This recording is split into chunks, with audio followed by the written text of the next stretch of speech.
อิงตามหนังสือคำสั่งของนายกรัฐมนตรีแห่งสาธารณรัฐประชาธิปไตยประชาชนลาวฉบับเลขที่ 40/นย. ลงวันที่ 13 มีนาคม 2026 ว่าด้วยการเพิ่มทวีแก้ไขปัญหาผลกระทบจากราคาน้ำมันเสื้อไฟ โดยเฉพาะในข้อที่ 4 ของคำสั่งดังกล่าวได้ระบุว่าให้กระทรวงการเงินเป็นเจ้าการสมทบกับแผนกการที่เกี่ยวข้องขั้นส่วนกลางคณะกรรมการปกครองท้องถิ่นและภาคส่วนต่างๆจัดตั้งปฏิบัติดังนี้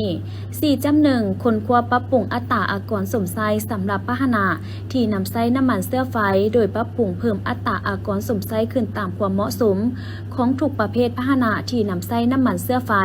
เพื่อสุกยุให้ประชาชนหันมานำไส้รถไฟฟ้า 4.2 คนควบปรับปรุงโคดในการนำเข้ารถไฟฟ้าให้กระทัดรัดทางลดพรค่าใช้จ่ายที่บ่จำเป็นสำหรับการนำเข้ารถไฟฟ้าลงเพื่อเป็นการส่งเสริมการนำใช้รถไฟฟ้าให้แข็งแรงกว่าเก่าตามที่กำหนดไว้ในมติกองประชุมรัฐบาลสมัยสามัญประจำเดือนมังกรและกุมภาพันธ์ 2026 4.3 สมทบกับภาคส่วนที่เกี่ยวข้องเพื่อหันเปลี่ยนการนำใช้รถบริหารรัฐที่นำใช้น้ำมันเสื้อไฟมาเป็นรถที่นำใช้พลังงานไฟฟ้าหรือพลังงานทดแทนพร้อมทั้งจำกัดการซื้อพาหนะที่นำใช้น้ำมันเสื้อไฟที่บ่จำเป็นมาหับใช้เวียกงานบริหารเพื่อเป็นแบบอย่างและลดผ่อนงบประมาณเบิกจ่ายค่าน้ำมันเสื้อไฟในระยะยาว 4.4 สมทบกับคณะกรรมการปกครองท้องถิ่นและภาคส่วนที่เกี่ยวข้องลบล้างยุติการจัดเก็บอากรลักษณะมอบเหมาและเก็บรูปแบบอื่นๆที่บ่สอดคล้องตามระเบียบกฎหมายโดยให้หีบฮ้อนคนครัวออกคำแนะนำละเอียดเกี่ยวกับการจัดเก็บพันธะติดพันกับกิจการขนส่งสินค้าภายในและต่างประเทศให้ถูกต้องตามระเบียบกฎหมายและปฏิบัติในขอบเขตทั่วประเทศหลีกเลี่ยงการจัดเก็บอากรซ้ำซ้อนการตั้งจุดเก็บหรือเก็บแบบมอบเหมาที่สร้างความยุ่งยากและเพิ่มต้นทุนการบริการเพื่อเป็นการส่งเสริมและอำนวยความสะดวกให้สังคมและผู้ประกอบการ 4.5 สมทบกับแขนงการที่เกี่ยวข้องตีราคาเพื่อประเมินผลกระทบจากวิกฤตการด้านพลังงานของโลกต่อการขยายตัวของเศรษฐกิจแห่งชาติและเสถียรภาพทางด้านเศรษฐกิจมหภาคเพื่อรับประกันให้การจัดตั้งปฏิบัติแผนพัฒนาเศรษฐกิจสังคมแห่ง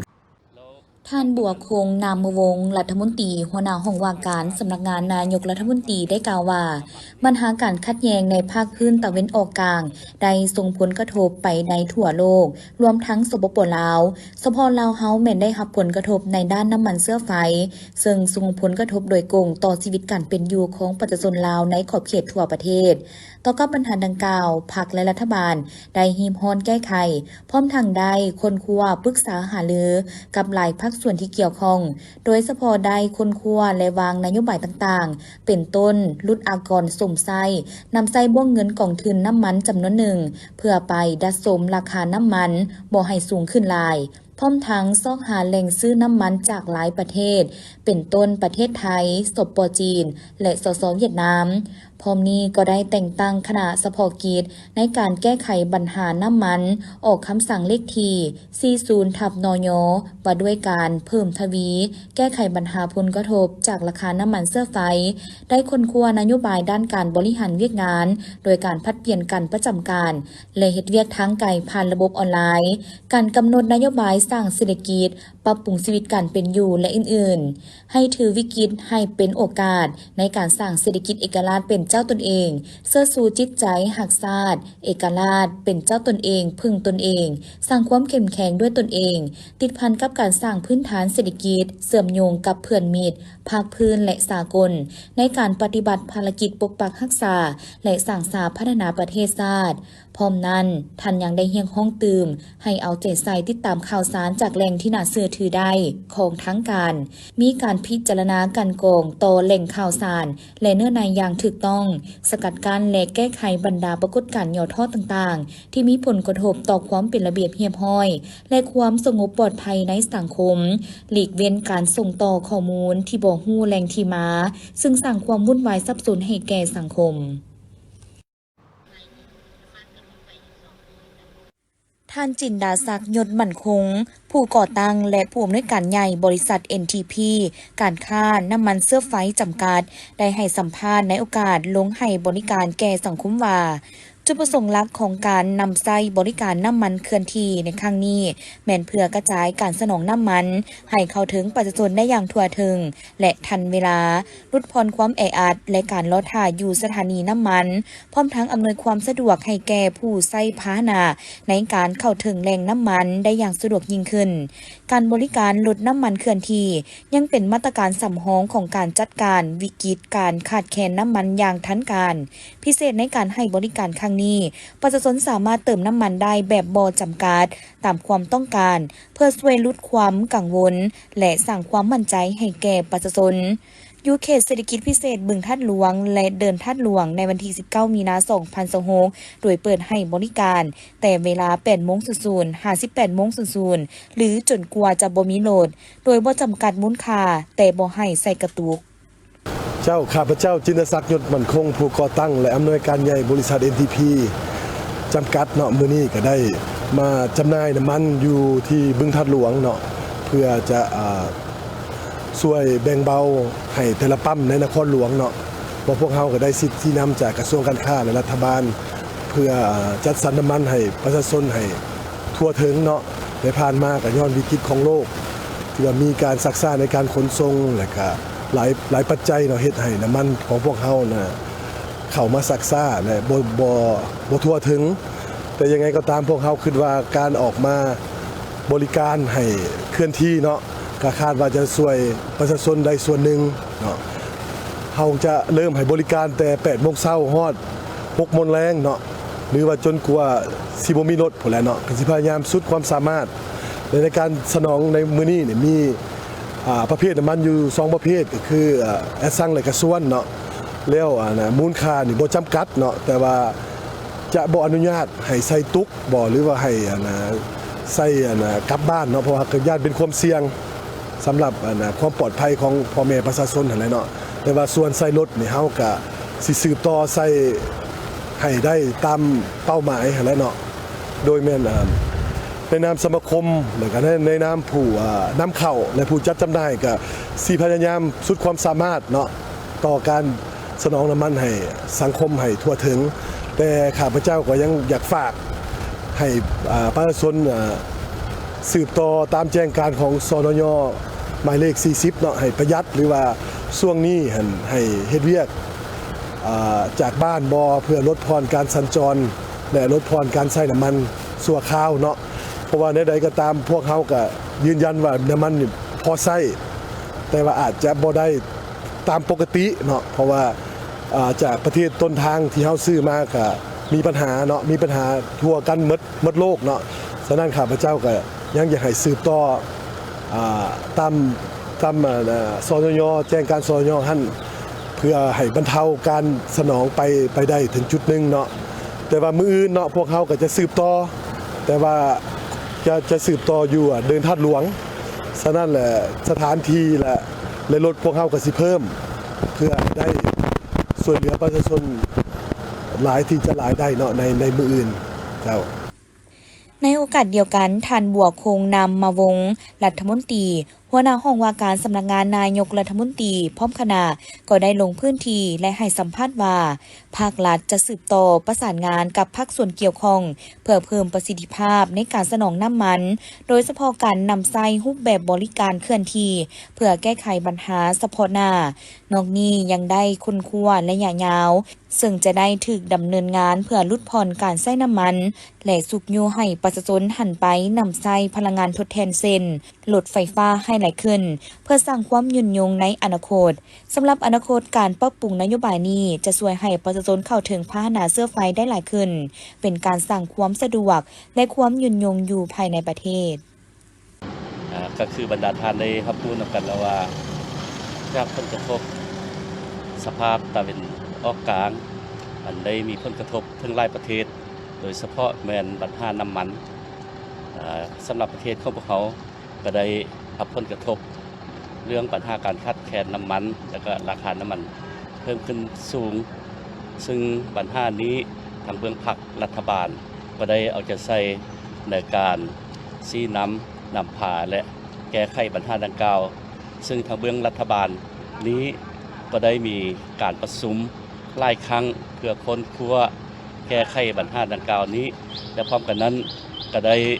มีการแต่งตั้งคณะเฉพาะกิจในการแก้ไขปัญหาน้ำมันแล้วก็ได้มีคำสั่งเลขที่40ของท่านนายกรัฐมนตรีเกี่ยวกับการแก้ไขสภาพของน้ำมันนี้ซึ่งอยู่นี้ในตัวจริงแล้วในการจัดตั้งปฏิบัตินี้ก็มีหลายภาคส่วนได้มีส่วนร่วมในการแก้ไขเนื้อหาอันต้นต่ออยู่ในคำสั่งเลขที่40นี้ก็ได้มีการเผยแพร่อยู่ในสื่อสังคมออนไลน์ต่างๆทั้งในการจัดตั้งปฏิบัติอันนี้ก็แมนว่าอันหนึ่งละแมนพวกเขาก็ได้มีการค้นคว้าในการนำเข้าและก็จำหน่ายน้ำมันเสื้อไฟซึ่งว่าการนำเข้านี้ก็ได้นำใช้ทุกกำลังแห้งของบรรดาบริษัทนำเข้าน้ำมันนี้เพื่อนำเข้าจากรายแรงจะเป็นมาทางเบื้องลักษณะจากไทยทางเบื้องจีนเวียดนามก็ได้มีการให้นำเข้าคือว่าการนำเข้านี้ก็แม่นอย่างได้นำเข้าปกติอยู่แล้วส่วนการจำหน่ายนั้นการจำหน่ายนี้ก็เห็นว่าการยังจำหน่ายเป็นปกติก็บ่ถึงขั้นที่ว่าจะมีการคาดแคลนจนบ่มีน้ำมันใช้อันนี้ก็บ่ถึงขั้นนั้นแต่การจำหน่ายของบรรดาปั๊มนี้ก็มีบางปั๊มก็มีเงื่อนไขสะดวกในการขนส่งในการนำเอาน้ำมันเข้ามาภาคปั๊มแล้วก็ไปจำหน่ายนั้นแล้วก็มีบางปั๊มก็อยู่เขตทางไกลนั้นก็เห็นว่าการขนส่งก็อาจจะสักษาแดแล้วพร้อมกันนั้นก็ย้อนไล่ทานกระยานมีการคาดแคลนน้ำมันนี้จึงได้ปุ่มกันมาซื้อน้ำมันก็เฮ็ดให้มันลดติดว่าให้มันอังออแต่โดยรวมแล้วก็ยังมีน้ำมันอยู่ พิธีได้จัดขึ้นในวันที่ 18 มีนาคม 2026 อยู่ที่โรงเรียนมส SOS เวียงจันทน์โดยการเข้าร่วมของทานเสด็จดาศรีอัมพรห้องหัวหน้าคณะโฆษณาอบรมนครหลวงจันทน์มีห้องผู้อำนวยการโรงเรียนพร้อมด้วยคณะรับผิดชอบโฆษณาโครงการรถเมล์ด่วน BRT ครูอาจารย์และนักเรียนเข้าร่วมในพิธีทานเสด็จดาศรีอัมพรได้เผยแพร่ข้อตกลงของทานเจ้าของนครหลวงจันทน์ว่าด้วยการหับห้องเบื้องต้นเกี่ยวกับหลักการคุ้มครองและการบริการรถเมล์ด่วนอยู่นครหลวงจันทน์และเผยแพร่เอกสารความหมายความสำคัญของโครงการขนส่งแบบยืนยงในตัวเมืองนครหลวงจันทน์ซึ่งข้อตกลงของทานเจ้าของนครหลวงจันทน์ได้กำหนดการเปิดนำไส้รถเมล์ด่วน BRT นับแต่วันที่ 10 มีนาคม 2026 เป็นต้นไปโดยระยะที่ 1 นับแต่วันที่ 10 มีนาหาวันที่ 9 พฤษภาคม 2026 ผู้โดยสารสามารถนำไส้รถเมล์ด่วนโดยบ่เสียค่าบริการส่วนเวลาแล่นรถเมล์แม้นวันจันทร์หาวันอาทิตย์เริ่มแต่ 6:00 นหา 22:00 นในชั่วโมงฮีบด่วนช่วงเช้าเวลา 6:00 หา 9:00 นช่วงแลงแม้นเวลา 16:00 หา 18:00 ความถี่ของเที่ยวรถจะหยุดหับส่งผู้โดยสารอยู่แต่ละสถานีแม้นระหว่าง 6-7 นาทีและในชั่วโมงปกติความถี่ของเที่ยวรถจะหยุดหับส่งผู้โดยสารอยู่แต่ละสถานีแมน 10-15 นาทีสำหรับความหมายความสำคัญของโครงการขนส่งแบบยืนยงในตัวเมืองนครหลวงจันทน์หรือรถเมล์ด่วน BRT แมนระบบรถเมล์ที่สามารถบริการอย่างมีประสิทธิภาพด้วยความว่องไวและคุณภาพดีประกอบมีช่องจราจรเฉพาะมีด่านกลางระหว่างช่องจราจรบ่มีคนเก็บค่าโดยสารมีบ่อนขึ้นลงรถเมล์อยู่กับซองจราจรและเป็นรถเมล์ที่มีสิทธิพิเศษในทางสี่แยกการใช้บริการรถเมล์ BRT แม่นช่วยประหยัดค่าใช้จ่ายโดยเฉพาะค่าน้ำมันรถของพนักงานก็คือนักเรียนนักศึกษาในระยะที่น้ำมันมีราคาสูงในพิธียังได้รับฟังการเผยแพร่เอกสารเกี่ยวกับการนำไส้เส้นทางที่มีการเปลี่ยนแปลงทิศการสัญจร9เส้นทางในเขตใจกลางตัวเมืองนครหลวงจันทน์และมีกิจกรรมถามตอบร่วมกับน้องนักเรียนเกี่ยวกับโครงการรถเมล์ด่วน BRT ตื่มอีกที่เกี่ยวข้องในระหว่างวันที่ 16 มีนาคม 2026 ได้มีพิธีเปิดสุดฝึกอบรมหลักสูตรผู้บริการแจ้งภาษีสุดที่ 1โดยการเป็นประธานของทานพุทธนิกรเคนวงศ์ห้องหัวหน้ากรมภาษีกระทรวงการเงินมีคณะแผนกจากกรมภาษีตั้งหน้าบริษัทที่ให้บริการแจ้งภาษีเข้าร่วมโอกาสนี้ท่านพุทธนิกรเคนวงศ์ได้มีคำเห็นว่าสุดฝึกอบรมหลักสูตรผ ผู้บริการแจ้งภาษีสุดนี้แม่นจัดให้แก่บริษัทผู้ประกอบการเพื่อเป็นผู้บริการต่างหน้าในการแจ้งภาษีนำเอาสินค้าเครื่องของแจ้งภาษีเข้าออกผ่านด่านภาษีซ้ายแดนการนำเข้าเพื่อการส่งออกและการผ่านแดนในขอบเขตทั่วประเทศการฟูมโฮมหัวข้อดังกล่าวในครั้งนี้แม่นครั้งทำอิฐของศุกปี 2026จัดขึ้นโดยกรมภาษีกระทรวงการเงินบรรดาทานที่เข้าร่วมฟูมโฮมในครั้งนี้แม่นผู้ที่ได้เคลื่อนไหวนำสินค้าเครื่องของเข้าออกเป็นปกติผ่านการฟูมโฮมผู้แจ้งภาษีมาแล้วและจำนวนหนึ่งสัญญาค้ำประกันเป็นผู้บริการแจ้งภาษีหมดอายุจำเป็นจะได้เข้าผ่านการฟูมโฮมขึ้นใหม่และบางจำนวนแม่นได้เสนอเข้าฝึกแต่ตกค้างบ่ได้ฝึกอบรมในศุกปีผ่านมา 2025การฝึกอบรมหัวข้อดังกล่าวแม่นมีความสำคัญหลายเพราะบรรดาระเบียบการต่างๆที่ติดพันกับการแจ้งภาษีและแขนงการเกี่ยวข้องโดยเฉพาะแม่นระบบแจ้งภาษี NSWA บวกและบรรดาโมดูลต่างๆที่กรมภาษีได้พัฒนาเพื่อมาห้องหับกับการหันเป็นทันสมัยห้องรับกับการอำนวยความสะดวกทางด้านภาษีและการค้าฉะนั้นจะต้องได้มีความรับรู้เข้าใจอย่างลึกซึ้งต้องได้ผ่านการอบรมให้ถูกต้องต่อเนื่องและเป็นระบบครบถ้วนตามมาตรฐานและเงื่อนไขที่กำหนดไว้ในปัจจุบันที่กำหนดไว้ในคำแนะนำของกระทรวงการเงินฉบับเลขที่5916/กงลงวันที่25 พฤศจิกายน 2021หัวข้ออบรมในครั้งนี้กรมภาษีได้จัดสรรนักวิทยากรผู้ฝึกผู้ที่มีประสบการณ์ความชำนาญทางเวียกงานวิชาเฉพาะตัวจริงจากบรรดาแผนกด้านภาษีสากลมาขึ้นห้องถ่ายทอดความรู้ในแต่ละหัวข้อวิชาเรียนล้วนแล้วแต่เป็นบทเรียนที่สำคัญจำเป็นติดพันกับตัวจริงกับการบริการเวียกงานอยู่ด่านเส้นกฎหมายว่าด้วยภาษีและกฎหมายว่าด้วยอากรบางมาตรากฎหมายระเบียบการลงทุนสารบานอัตราภาษี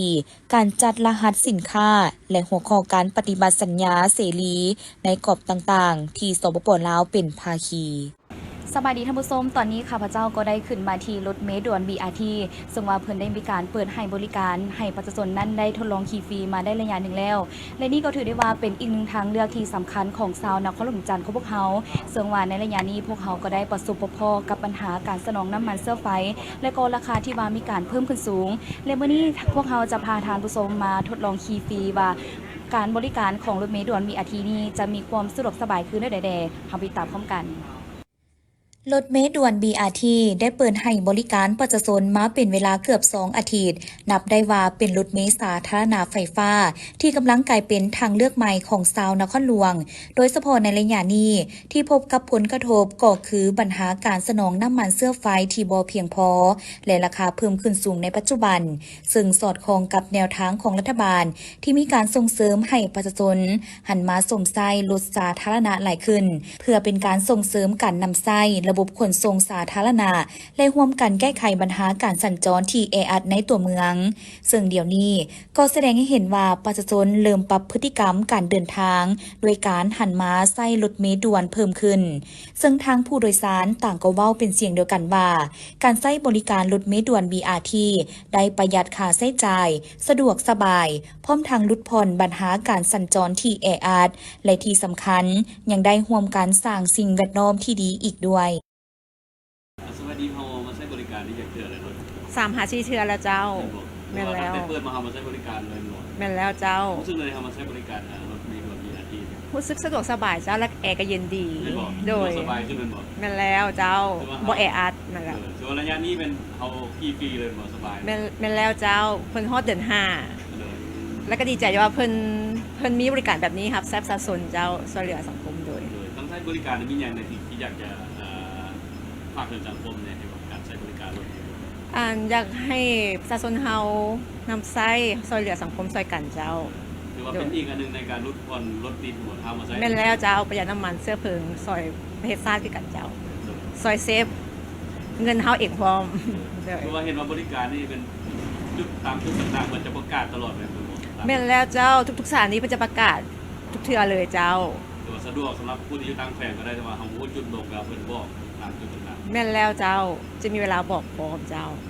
คดีอยากถามเฮามาใช้บริการรถเมล์ BRT นี่เป็น ตอนนี้เป็นเดือนที่3เดือนที่3แล้วบ่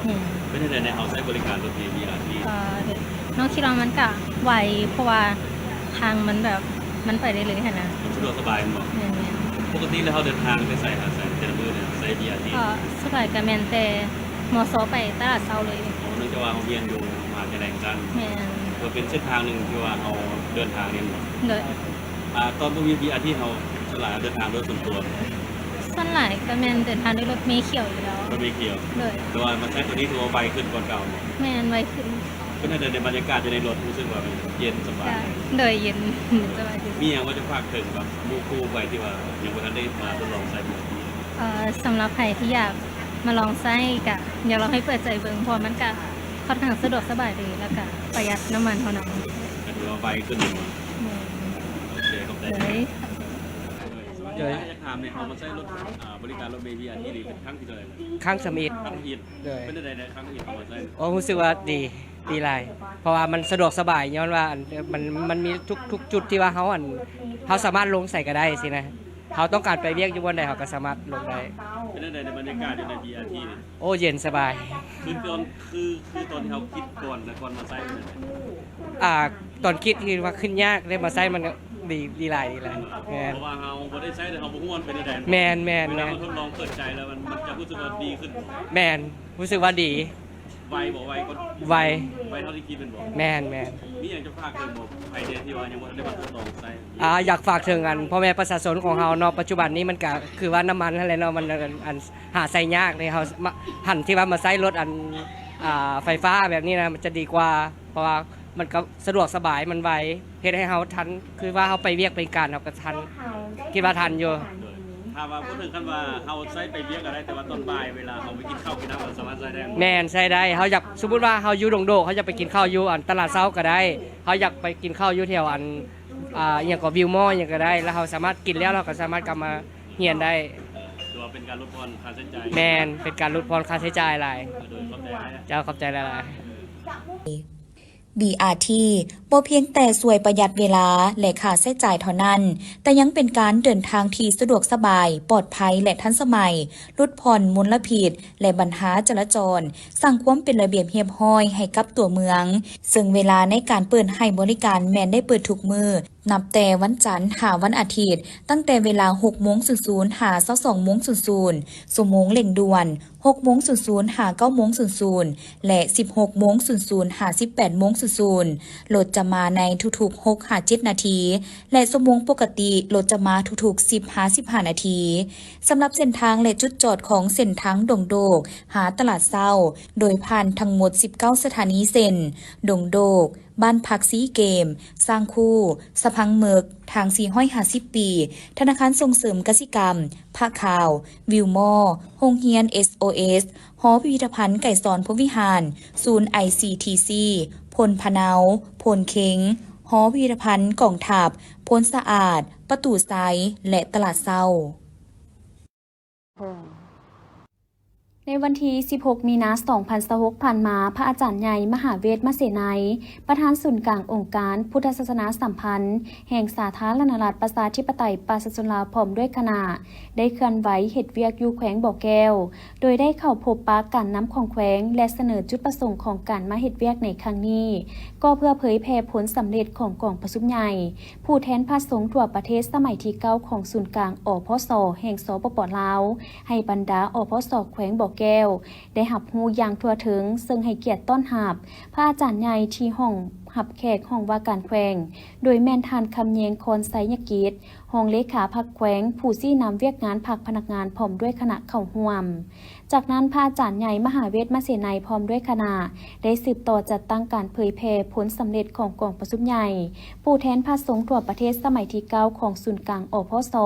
แห่งสปป.ลาวอยู่ที่หอวัฒนธรรมแขวงโดยมีบรรดาคณะองค์การพุทธศาสนาสัมพันธ์ลาวแขวงพระเถรานุเถระและพระสงฆ์สาม เณรทั่วแขวงมีภารการและออกตนญาติโยมบรรดาบ้านเทศบาลเข้าร่วมกองประชุมได้เผยแพร่เกี่ยวกับผลสำเร็จของผลกองประชุมใหญ่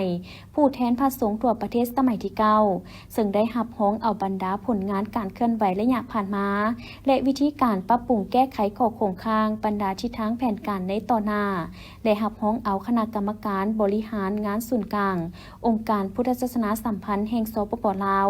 จำนวน99องค์ในนั้นคณะกรรมการบริหารงานประจำศูนย์กลางอพส26องค์คณะประธานศูนย์กลางอพส9องค์ซึ่งพระอาจารย์ใหญ่มหาเวทมเสนัยเป็นประธานศูนย์กลางองค์การพุทธศาสนาสัมพันธ์แห่งสาธารณรัฐประชาธิปไตยประชาชนลาวและมีคณะที่ปรึกษาของคณะกรรมการบริหารงานศูนย์กลางอพส15องค์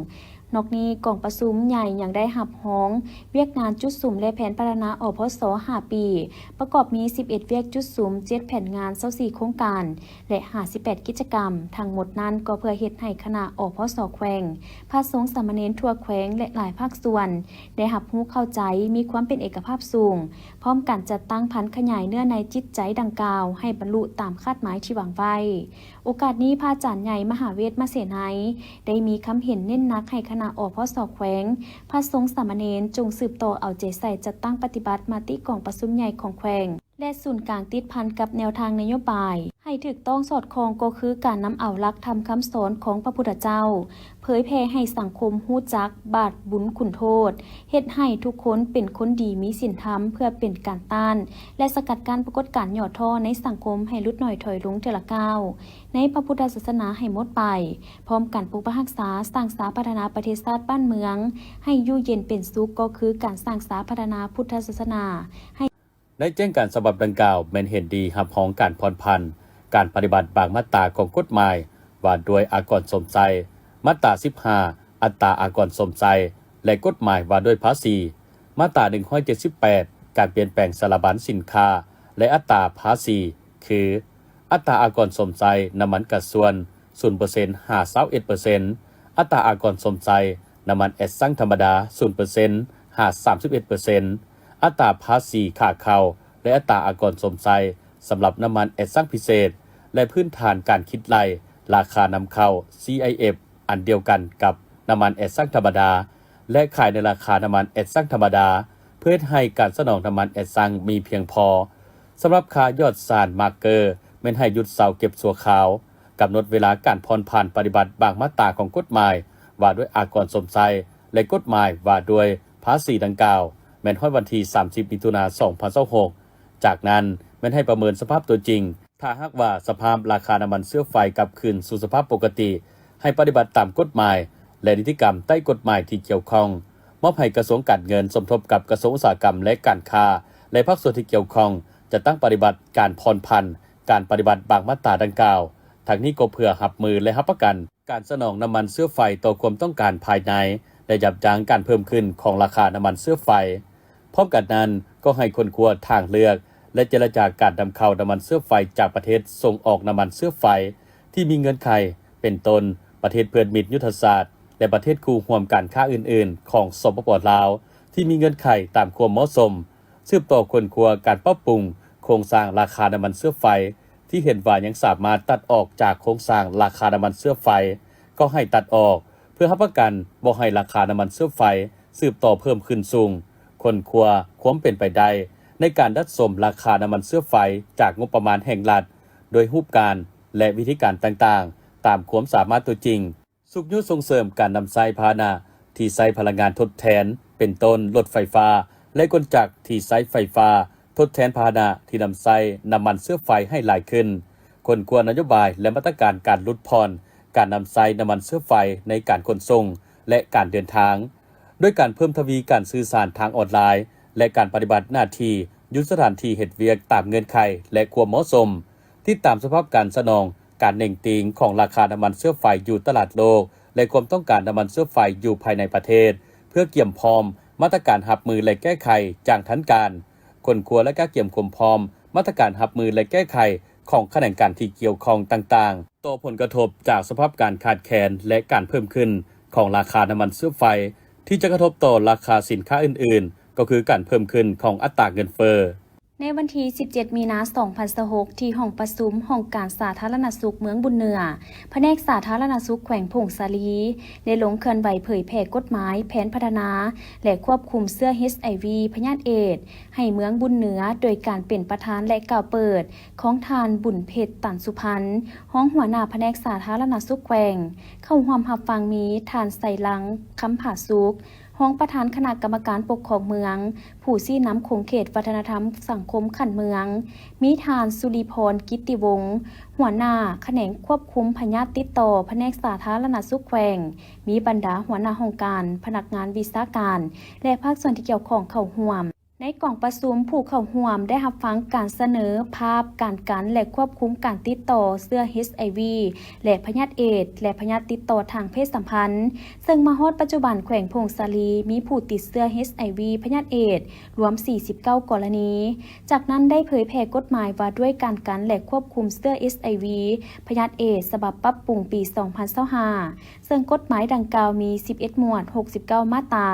ซึ่งได้กำหนดหลักการระเบียบการมาตรการเกี่ยวกับการคุ้มครองติดตามกฎการเวียกงานการกันและควบคุมเสื้อ HIV พยาธิเอดส์เพื่อให้เวียกงานดังกล่าวดำเนินอย่างเป็นปกติมีประสิทธิภาพประสิทธิผลในใส่ลดพรการติดเสื้อ HIV การแพร่ระบาดของเสื้อ HIV พยาธิเอดส์การเสียชีวิตของผู้ติดเสื้อ HIV และผู้ติดเสื้อพยาธิเอดส์ผลกระทบต่อเศรษฐกิจสังคมของชาติรับประกันให้พลเมืองมีสุขภาพแข็งแรงสามารถเชื่อมโยงกับภาคพื้นสากลประกอบส่วนเข้าในการปกปักรักษาและพัฒนาประเทศชาติในกล่องประชุมผู้เข้าร่วมยังได้ประกอบคำคิดคำเห็นเพื่อเป็นเอกภาพในการจัดตั้งปฏิบัติการกันและควบคุมเสื้อ HIV พยาธิเอดส์อยู่แขวงพงสาลีให้ได้รับผลดีกองประชุมดังกล่าวได้จัดขึ้นในวันที่ 17 มีนาคม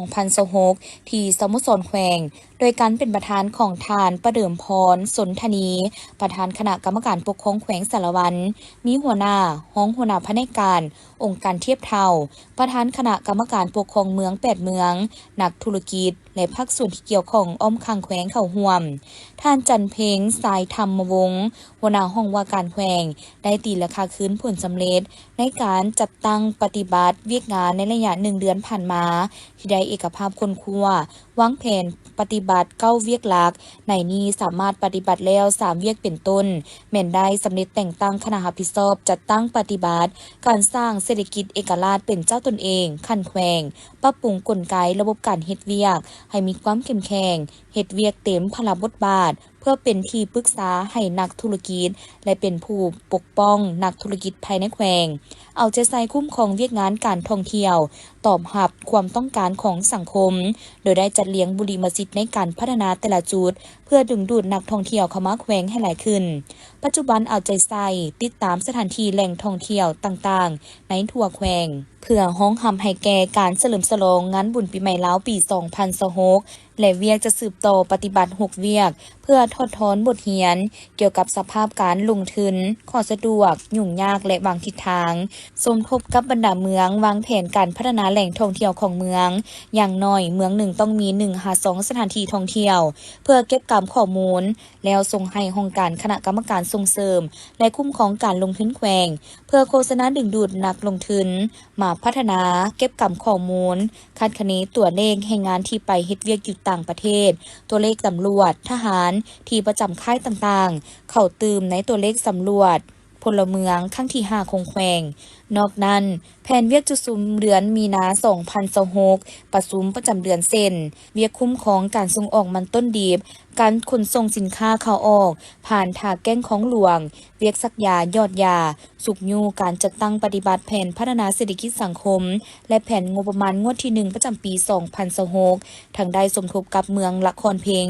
ลงสำรวจผลกระทบสิ่งแวดล้อมเบื้องต้นของโครงการก่อสร้างขัวข้ามแม่น้ำคลองแห่งที่6เพื่อรายงานกระทรวงกสิกรรมและสิ่งแวดล้อมติดตามการปฏิบัติโครงการก่อสร้างขัวข้ามน้ำเสโดนบ้านบัวละพาตามหน้าที่เวียกงานต่างๆให้สำเร็จตามแผนการที่วางไว้จากนั้นผู้เข้าร่วมกองประชุมก็ได้พร้อมกันค้นคว้าแลกเปลี่ยนเวียกที่เข่งฮ้อนในปัจจุบันซอกวิธีทางแก้ไขภายในแขวงเป็นต้นสภาพผลกระทบมาตรการในการคุ้มครองราคาและการสนองน้ำมันเสื้อไฟและสินค้าอื่นๆภายในแขวงที่ถูกผลกระทบจากสภาพราคาน้ำมันตลาดโลก พิธีดังกล่าวได้จัดขึ้นที่โรงเรียนมส.ป่างทอง โดยการเป็นประธานของทานกันทรอนุกองห้องผู้อำนวยการโรงเรียนมส.ป่างทอง โดยการเข้าร่วมพิธีของทานศรีสุพรรณอุ่นปทุมห้องหัวหน้าห้องการศึกษาธิการและกีฬาเมือง ผู้ที่นำเวียกงานกีฬากายกรรม และศิลปะศึกษา มีคณะรับผิดชอบจัดการแข่งขันผู้อำนวยการห้องผู้อำนวยการโรงเรียนหมอต้นทั่วเมืองพร้อมด้วยน้องน้อยนักเรียนเข้าร่วมพิธีคณะรับผิดชอบได้ผ่านแผนกิจกรรมการแข่งขันกีฬาวรรณคดีนักเรียนชั้นมัธยมศึกษาตอนต้นประจำศุกร์เรียน 2025-2026 จุดประสงค์เพื่อสุขยูส่งเสริมขบวนการกีฬาวรรณคดี ภายในเมืองให้มีความเข้มแข็งสร้างความสามัคคีฮักแพงส่งเสริมการเล่นกีฬาเพื่อสุขภาพห่างไกลสิ่งเสพติดเพื่อตอบสนองตามแผนกิจกรรมการเคลื่อนไหวกีฬาประจำศุกร์ปี 2025-2026 ทั้งเป็นการแลกเปลี่ยนบทเรียนผูกแน่นความสามัคคีฮักแพงและพัฒนากีฬาวรรณคดีนักเรียนชั้นมัธยมศึกษาเพื่อเป็นตัวแทนไปแข่งขันอยู่ระดับแขวงทั้งเป็นการสร้างนักกีฬารุ่นสืบทอดสร้างความเบิกบานมวลซืนสร้างความสามัคคีฮักแพงระหว่างโรงเรียนกับโรงเรียนเฮ็ดให้เป็นบุคคลที่มีระเบียบวินัยฮู้เคารพกฎระเบียบกติกาการแข่งขันนับถือการจัดตั้งและเป็นคนดีของชาติที่มีสติปัญญาฉลาดลักแหลมในการค้นคิดการแก้ไขปัญหาต่างๆได้อย่างมีเหตุผลดังนั้นทางห้องการศึกษาธิการและกีฬาเมืองจึงจัดกิจกรรมการแข่งขันกีฬาวรรณคดีนี้ขึ้นและเป็นกิจกรรมหนึ่งที่มีอยู่ในแผนของห้องการศึกษาธิการและกีฬาเมืองในศุกร์เรียน 2023-2024 ที่มีการแข่งขันทุกๆปีผลัดเปลี่ยนกันบ่ว่าจะเป็นการแข่งขันสั้นประถมสั้นมัธยมศึกษาตอนต้นและตอนปลายเพื่อให้บรรดาโรงเรียนนำไปนำไส้เข้าในเวียกงานนอกหลักสูตรและพัฒนาทางด้านทางกายเฮ็ดให้มีสุขภาพแข็งแรงสมส่วนเฮ็ดให้จิตใจเบิกบานม่วนซื่นฮู้เอื้อเฟื้อเผื่อแผ่กับคนอื่นและเฮ็ดให้มันสมองปลอดโปร่งบ่อิดเมื่อยในเวลาห่ำเหียนทั้งเป็นการคัดเลือกเอานักกีฬาผู้ที่มีพรสวรรค์เก่งเข้าเป็นนักกีฬาวรรณคดีรุ่นสืบทอดเพื่อไปแข่งขันแลกเปลี่ยนกับโรงเรียนเมืองอื่นและอยู่ระดับแขวงการจัดการแข่งขันในครั้งนี้ประกอบมี 4 ประเภทกีฬาคือกีฬาบันเตะทรายยิงหุ่น9 คนกีฬาแล่นห้อยแมตช์สายการแข่งขันบทฟ้อนรวมหมู่หญิงสาย16 หา 18 คนและการแข่งขันห้องเพลงเดี่ยวซึ่งมีโรงเรียนชั้นมัธยมตอนต้นทั่วเมืองเข้าร่วมทั้งหมด11โรงเรียนซึ่งใช้เวลาแข่งขัน7วันและจะได้เริ่มการแข่งขันแต่วันที่19มีนาหาวันที่25มีนา2026จึงจะสำเร็จได้จัดขึ้นในวันที่19 มีนา2026ที่ห้องว่าการนครหลวงวิจันทร์โดยการเป็นประธานของสหายอาจบางทอง4,000 ดอนเลขาคณะบริหารงานพรรคนครหลวงวิจันทร์มีกรรมการประจำพรรคกรรมการพรรคเลขาคณะพรรคหักทานเลขาพรรคเมืองและภาคส่วนที่เกี่ยวข้องเข้าร่วมสหายอาจบางทอง4,000 ดอนได้กล่าวเปิดกองประชุมพร้อมทั้งเผยแพร่2เอกสารสำคัญคือ 1. มติกองประชุมครบคณะบริหารงานศูนย์กลางพรรคครั้งที่2สมัยที่12 2. ห่างข้อกำหนดว่าด้วยระบบแบบแผนวิธีเฮ็ดเวียกและการพัวพันระหว่างเลขาคณะพรรคกับประธานคณะกรรมการปกครองนครหลวงวิจันทร์และแขวงในกองประชุมได้รับฟังหลายปัญหาที่สำคัญเป็นต้นแมนรับฟังการตีราคาสภาพเวียกงานป้องกันศาสตร์ป้องกันความสงบอยู่นครหลวงวิจันทร์และสภาพรวมเวียกงานป้องกันความสงบและความเป็นระเบียบเรียบร้อยทิศพันกับการแก้ไขปรากฏการณ์ย่อทอรับฟังการรายงานและพิจารณาตกลงรับพ้องเอาห่างแผนดำเนินงานของคณะบริหารงานพรรคนครหลวงวิจันทร์สมัยที่8ปี2026 หา 2030รับฟังการรายงานและพิจารณาตกลงรับพ้องเอาแบบแผนวิธีเฮ็ดเวียกของคณะบริหารงานพรรคนครหลวงวิจันทร์สมัยที่8รับฟังการรายงานและพิจารณารับพ้องเอาห่างมติตกลงว่าด้วยการแบ่งความรับผิดชอบภายในคณะบริหารงานพรรคนครหลวงวิจันทร์สมัยที่8รับฟังการรายงานและพิจารณารับพ้องเอาห่างมติตกลงว่าด้วยการแบ่งความรับผิดชอบภายในคณะประจำพรรคนครหลวงวิจันทร์ลงซี่นำเมืองรับฟังการรายงานและให้ทิศซี่น้ำเกี่ยวกับแผนการเสื่อมซึมมติของประชุมใหญ่ครั้งที่12ของพรรคติดพันกับมติของประชุมใหญ่ครั้งที่8ขององค์คณะพรรคนครหลวงวิจันทร์รับฟังการรายงานและให้ทิศซี่น้ำเกี่ยวกับห่างแผนการเคลื่อนไหวและการเดินทางให้คณะการนำขั้นสูงของนครหลวงวิจันทร์เพื่อไปเยี่ยมยามต้นรับและเฮ็ดเวียกกับบรรดาประเทศเพื่อนมิตรประจำปี2026รับฟังการรายงานและให้ทิศซี่น้ำการเผยแพร่ผลสำเร็จบัตรเลือกตั้งสมาชิกสภาแห่งชาติสุดที่10ประจำเขตเลือกตั้งที่1นครหลวงวิจันทร์ และสมาชิกสภาประชาชนนครหลวงเวียงจันทร์สุทธิภาและแผนการก้าเกียมของประชุมครั้งปฐมฤกษ์ของสภาประชาชนนครหลวงเวียงจันทร์สุทธิภารับฟังการรายงานและให้ทิศชี้นำเกี่ยวกับแผนพันธุ์ขยายแผนพัฒนาเศรษฐกิจสังคมแห่งชาติติดพันกับการพันธุ์ขยายตัวจริงของแผนการ5ปีครั้งที่10ของนครหลวงเวียงจันทร์รับฟังการรายงานบทสรุปตีราคาการนำพาจะตั้งปฏิบัติเวกงานหอบด้านของคณะบริหารงานพรรคนครหลวงเวียงจันทร์ระยะ3เดือนและเวกงานจุดสุ่ม3เดือนในต่อหน้าในกองประชุมคณะพรรคคณะนำได้ประกอบคำคิดคำเห็นใส่ห่างรายการในแต่ละหน้าเวียกอย่างสมเหตุสมผลเพื่อให้มีเนื้อในที่สมบูรณ์และสอดคล้องพร้อมกันนั้นสหายเลขาคณะพรรคนครหลวงเวียงจันทร์ก็ได้มีคำเห็นสรุปและให้ทิศชี้นำเวกงานในต่อหน้าเพื่อให้คณะพรรคคณะนำแต่ละคันได้นำไปจัดตั้งปฏิบัติให้มีผลสำเร็จและสอดคล้องกับเวียกงานวันที่ 17 มีนาคม 2026 นำโดยพันเอกดวนวันบาว หัวหน้าคณะประสานงานอดีตทหารอาสาสมัครและเสี่ยวซานเวียดนาม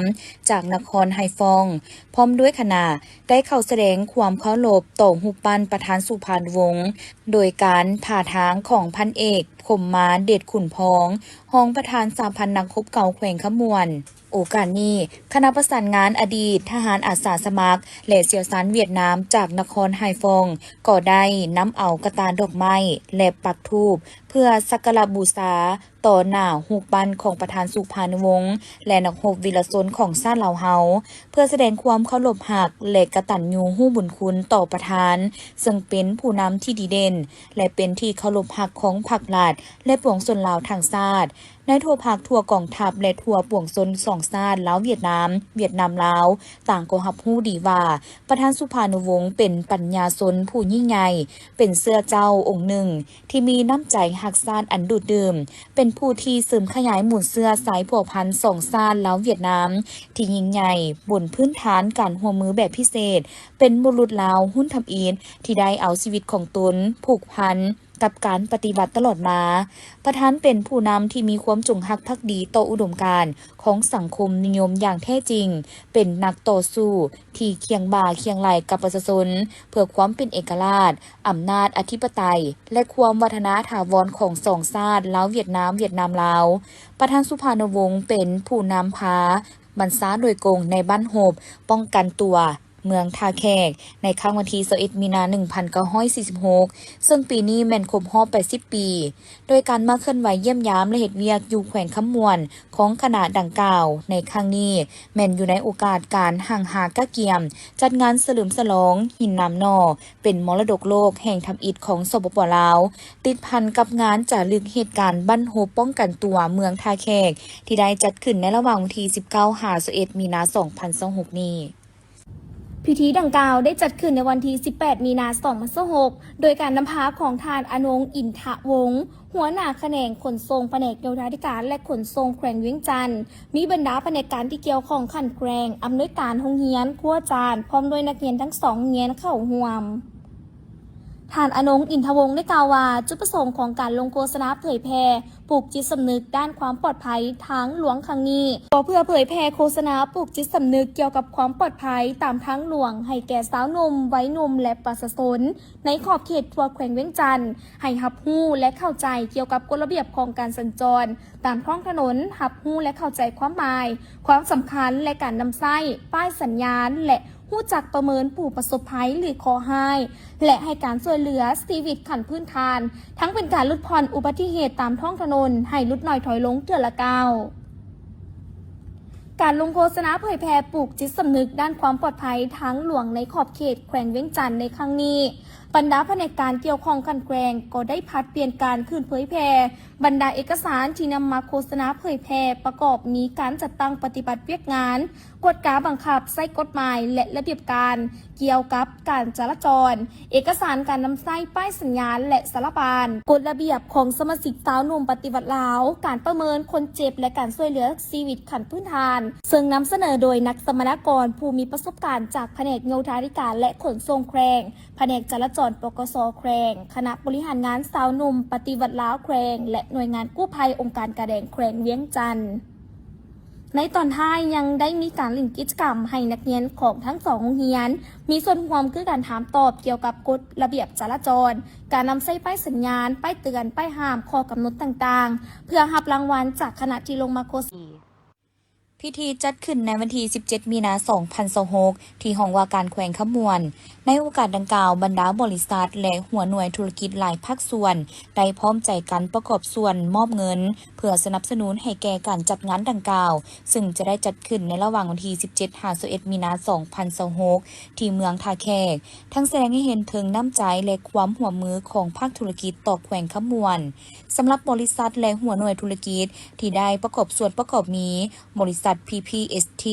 ก่อสร้างจำกัดบริษัทวงวาลินก่อสร้างขวดทางจำกัดบริษัทขนส่งสากลแม่น้ำของจำกัดคุมบริษัท DM จำกัดบริษัท LKT Mining จำกัดบริษัทตลาดเพชรมณีบริษัทพนมพรการค้าขาเข้าขาออกจำกัดบริษัทเกตสุวรรณก่อสร้างจำกัดบริษัท IR ก่อสร้างขวดทางสุลประทานจำกัดบริษัท PNP ก่อสร้างขวดทางจำกัดบริษัท TNT ขนส่งจำกัดและบริษัทนามไซก่อสร้างขวดทางจำกัดตั้งหน้ารับเงินโดยทานไซสนาโคตรภูทรเลขาพักแขวงขมวนโดยมีบรรดาหองประธานคณะองค์การปกครองแขวงและคณะกรรมการที่เกี่ยวข้องเข้าร่วมในโอกาสนี้ทานไซสนาโคตรภูทรได้กล่าวแสดงความสมเสยและขอบใจอย่างสูงต่อบรรดาภาคส่วนธุรกิจที่ได้มีน้ำใจร่วมประกอบส่วนในครั้งนี้ซึ่งถือเป็นการสนับสนุนที่สำคัญในการจัดงานให้ประสบผลสำเร็จตามแผนการที่วางไว้พร้อมทางใดเชิญชวนบรรดาภาคส่วนบริษัทมีส่วนร่วมและเข้าร่วมงานดังกล่าว การค่าแขวงบริคำไซมีพนักงานหลักแหล่งพนักงานวิศการภายในแผนกเข้าร่วม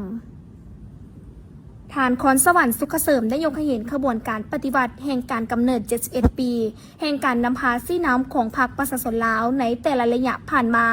เสริมขยายมูลเสื้อท่าแท้ของพรรคประชาชนปฏิวัติลาวพรรคเขามีความจงรักภักดีและยึดมั่นในแนวคิดทฤษฎีมาร์กเลนินแนวคิดไก่สอนพรหมวิหารก็คือจุดหมายสังคมนิยมอย่างนักแน่น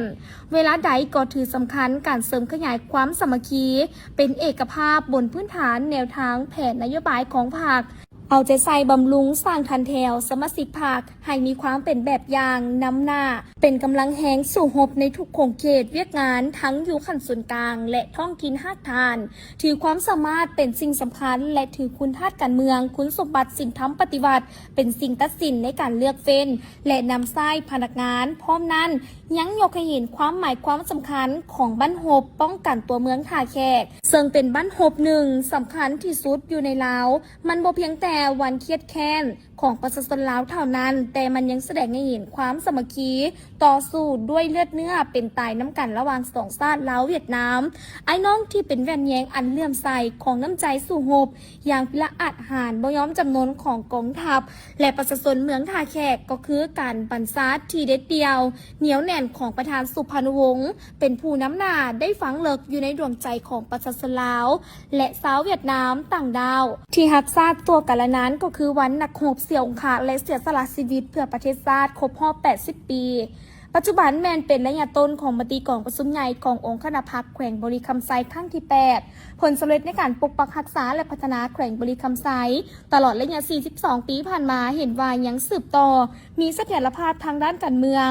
สังคมมีความสงบปลอดภัยและมีความเป็นระเบียบเรียบร้อยดีขึ้นประชาชนบรรดาเผ่าพร้อมเพรียงสามัคคีกันภายใต้การนำพาของพรรคปฏิบัติส่องหน้าที่ยุทธศาสตร์ปกปักรักษาและสร้างสรรค์พัฒนาแขวงบริคำไซได้มีการพัฒนาและขยายตัวในทุกด้าน